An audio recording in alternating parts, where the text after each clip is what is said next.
bad, but we just gonna pick up, I guess, where we left off, and I'm gonna let Jake unload the precept clip. Well, I know you was reading something. Yeah. So I know I was reading Polluted. I was grabbing something for Polluted. I know I was grabbing 1 Peter, but you wanted me to hold this Jeremiah 4:14 as well. Right. But it's it's all good. It's all good. Yeah, I can't remember the last one, but I'll go ahead and hit this real quick. Yeah, you good. This is 1 Peter chapter 1 and verse 22. Yeah, because the Spirit had us speaking about the doctrine, you know, and how this cleanses us, you know, from the wickedness and everything like that. This proper doctrine that we got, but yeah, we're just gonna pick it up from here. So 1 Peter chapter 1 and verse 22. It says, seeing ye have purified your souls in obeying the truth. Right. So this is how we cleanse ourselves from the pollutions of this world, through the knowledge of Yahawashi Mashiach, through the obedience to this truth that we got, man. It says, seeing ye have purified your souls in obeying the truth, through the Spirit unto unfeigned love of the brethren, see that ye love one another with a pure heart fervently. Right. So we have to continue in this path of obeying the truth. This is what keeps us polluted from this world. All right, because if you get entangled with this world, then you start going into a way of disobedience. All right, you'll recognize how your thoughts start wandering. You start getting a desire towards the things of this world, and you get pulled back. You know, you have to constantly fight that, man. It reminds me of the example with Joseph. All right, Yahweh, our forefather, man. All right, it was that Egyptian woman, and I got, you know, the Spirit, you know, alerted me to this when the big bro Yeshaya, alerted him to it. You know, that was an Egyptian woman. And we're in modern day Egypt. And it said how she was pretty much pulling on him daily, all right, to get Joseph to lay down with her, man. So it's the same thing in the spirit. It's like Babylon. It's like this world is trying to pull on us daily while the Lord is strengthening our spirit, and we're seeing the defilement of it, and we're hating it more and more. So where we're being more and more separated from this place. But we have to continue in that, man. All right. Removing ourselves from the pollutions of this world, not getting entangled, all right, with the affairs of this life, like Paul is going to mention in the book of Timothy, man. All right, but it says, seeing ye have purified your souls and obeying the truth through the Spirit unto unfeigned love of the brethren, see that ye love one another with a pure heart fervently, being born again, not of corruptible seed, but of incorruptible, by the word of Yahweh Ba'ashem Yahushai, which liveth and abideth forever. All right, so this is how we're born again, all right, through the obedience to this truth. And once again, this is what keeps us from being defiled. All right, going back to the precept that we was reading, actually, that you had called for, man. All right, touch not the unclean thing, you know. Be not polluted. I forget how it was worded, you know. Be ye separate. Be ye separate from this world, and so on and so forth, man. Right? So this is the path that we have to stay on, man. But you got whatever you got up. Well, I'm going to hit this Jeremiah 4 for you, if that's cool. Okay, come on, you got it. This Jeremiah 4 and verse 14, it says, O Jerusalem, wash thine heart from wickedness, that thou mayest be saved. Going back to that James, you know. You got it. But it says, how long shall thy vain thoughts lodge within thee? You know, but it says, wash thine heart. And it made me think of the precept that says, how shall a young man cleanse his way? By taking heed thereunto according to thy word. So it's all about this word, man. You know, if you take heed unto these words, you're going to be saved. You know. That's it. If you ain't got nothing else, then we'll grab that. We'll go back to that Peter though. Yeah, we can go back to that. You Peter. Sure? Yeah. I mean, I'm holding this 2 Peter. It all ties in. All right, Con. Well, whatever you it's all good. All right, Con. Well, this is Second Timothy chapter 2 and verse 3. It says, thou therefore endure hardness as a good soldier of Yahawashi Mashiach. It says, no man that warreth entangleth himself with the affairs of this life, that he may please him who hath chosen him to be a soldier. Right, and we have to be aware of this, all right? Not getting entangled. This is what Yahawashi warned us. He warned the disciples about this in the book of Luke, the 21st chapter. So we have to, you know, be in the reality is we're in the flesh. We're here in Babylon, and it's going to try and pull in various different ways. It can try and pull via your woman. It can try and pull via your children, via your job, right? It can try and pull just via your flesh, whatever the case it may be. All right, there's always going to be a tug, and that's why it's a fight, because we have to always keep our guard up and resist, because the flesh is going to naturally want to chill. It's going to naturally want to relax. All right, you know.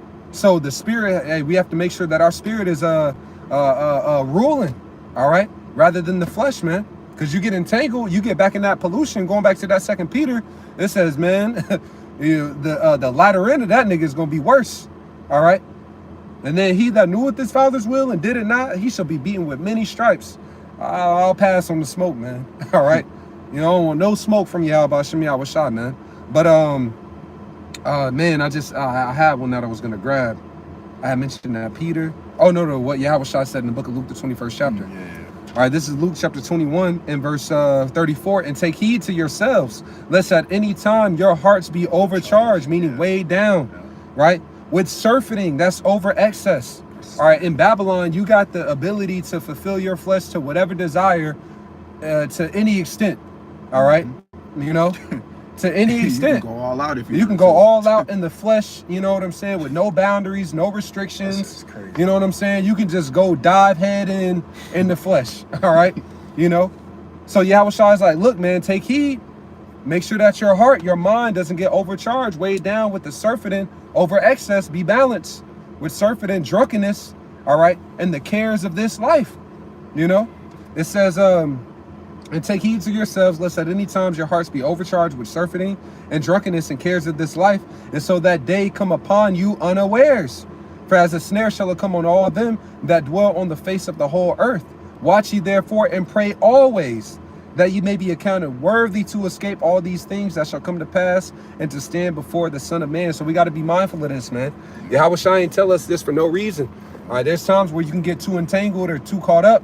All right, and if you don't combat it, if you don't fight against it, all right, and then you eventually are overcome, going back to this Peter, well, we gonna read about it, man. Yeah. You know, spirit, because I mean, it says take heed twice, so we have to take heed unto our own selves, man. Make sure that we're not falling too far left or falling too far right. We have to have that perfect balance, you know, in the spirit, man. You know, it says just balance. A false balance is an abomination unto Yahweh Shem Yahweh Shah. So just having our mind just continue focus on just making sure that we're not doing too much in the flesh. Yep. You know, because of course the Lord give us liberty to do certain things. You know, we're not robots, so we're not just crisscross applesauce floating and shit. You know, just all acting all weird and strange. No, we're human beings. You know, we're men. We got to maneuver in this society. Yeah. You know, there is needs of the flesh. Like, you know, we got the ability. You can go deal with a shorty. Right. You know, she ain't got no man, you know, and we're being more wise even in that. Like, you know, knowing these things. That's what Paul said. Speaking about the liberty, he said, all things are lawful for me, but all things are not expedient. All things are lawful for me, but I will not be brought under the power of any. And that's the thing, not being brought under the power of any of these things, not having these things have a control over you to where you just you can't help it. You at the point where you cannot help it. You can't have cease. To, you just have to give into the flesh with these certain particular whatever the hell it is. You burning so much, you gotta go, you know, you making bogus decisions, just being hot in the flesh over a woman, you know, or you gotta drink. Yeah. You know what I'm saying? Or you gotta do these things. It's like, nah, man, that's the importance of fasting and praying, you know, because it keeps us, you know, it separates us from just being controlled by the flesh, man. You know, certain things that you may really enjoy is good to exercise, you know, just fasting from a time period, you know, just having those boundaries, the boundaries disciplining so we don't get overtaken by our flesh, man, you know. So let's go back to that Peter. Yep, this is back in 2 Peter chapter 2 and all the way down, what was it, verse and we can hit it off on that through the spirit, you know. Okay, Con. Verse 20 again, it says, for if after they have escaped the pollutions of the world. Right, and we escape those pollutions. Well, it's going to say it, Salakia. Yep. It says, escape the pollutions of the world through the knowledge of our Lord, Yahweh Shah Mashiach. Right, we escape that pollution through the knowledge. But we read in that Peter that we're purified through the obedience to it. Because you got a lot of different people, man. They know the knowledge, Yahweh Shem Yahweh Shai, but they're not actually being obedient to it. You know, the scriptures talk about that my people come and they hear thy words, but they will not do them in the book of Ezekiel, the 33rd chapter, man. All right, they come unto thee they look at thee as a very lovely song, as if this is entertainment. All right, this ain't to make you laugh. All right, you know, we crack jokes here and there, you know, through the spirit. It says that, you know, they shall prophesy with stammering lips. All right, meaning that we will mock, we'll joke, you know, we have some fun with this, like the apostle says, but we dead ass serious up here, man. All right. You know, our life reflects it. Like, we ain't fucking playing around. You know, brothers done gave up so much, man. They done forsaken houses, forsaken, opportunities, careers, whatever the bullshit of this society. They forsaken all to follow the Lord, man. All right. Things that they love, they gave up for the knowledge of Yahweh Shem Yahweh Shai, to increase in the spirit, to protect their minds, to make sure that they locked in and focused and not fall away and get destroyed with these damn sodomites, man. Yeah. All right, here. So brothers is taking this very dead ass serious, man. They truly fear the Lord. So we ain't playing around up here. And everybody else that's taking these lessons and they hearing it and they ain't applying it, you're gonna see that the Lord wasn't playing around with this message either, man. You know, but go ahead. It says they are again entangled therein and overcome. Yeah, if they're again entangled with the pollutions of this world, all right, and are overcome, all right. And the NLT, it says enslaved. Woo, enslaved. Yep, all right. Enslaved by sin again. Yeah, we got to be mindful of that, man. That's why our guard has to be up, man. You know, being caught back as a slave to sin.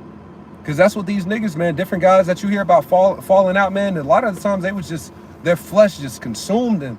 And they couldn't discipline themselves, couldn't give certain shit up, or wasn't taking heed to counsel and so on and so forth, man. When you hear about the stories about these fallouts, man, listen to them lessons, man.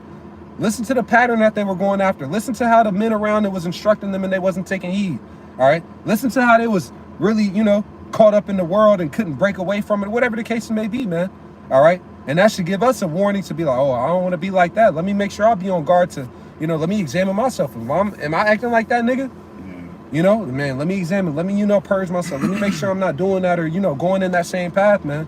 Because, hey, it could happen to any of us, So that's why Yahweh Shai was warning of us of certain things, and he gave us instructions that will help keep us in the spirit, And Apostle Gabar said it years back. He used to say it from time to time.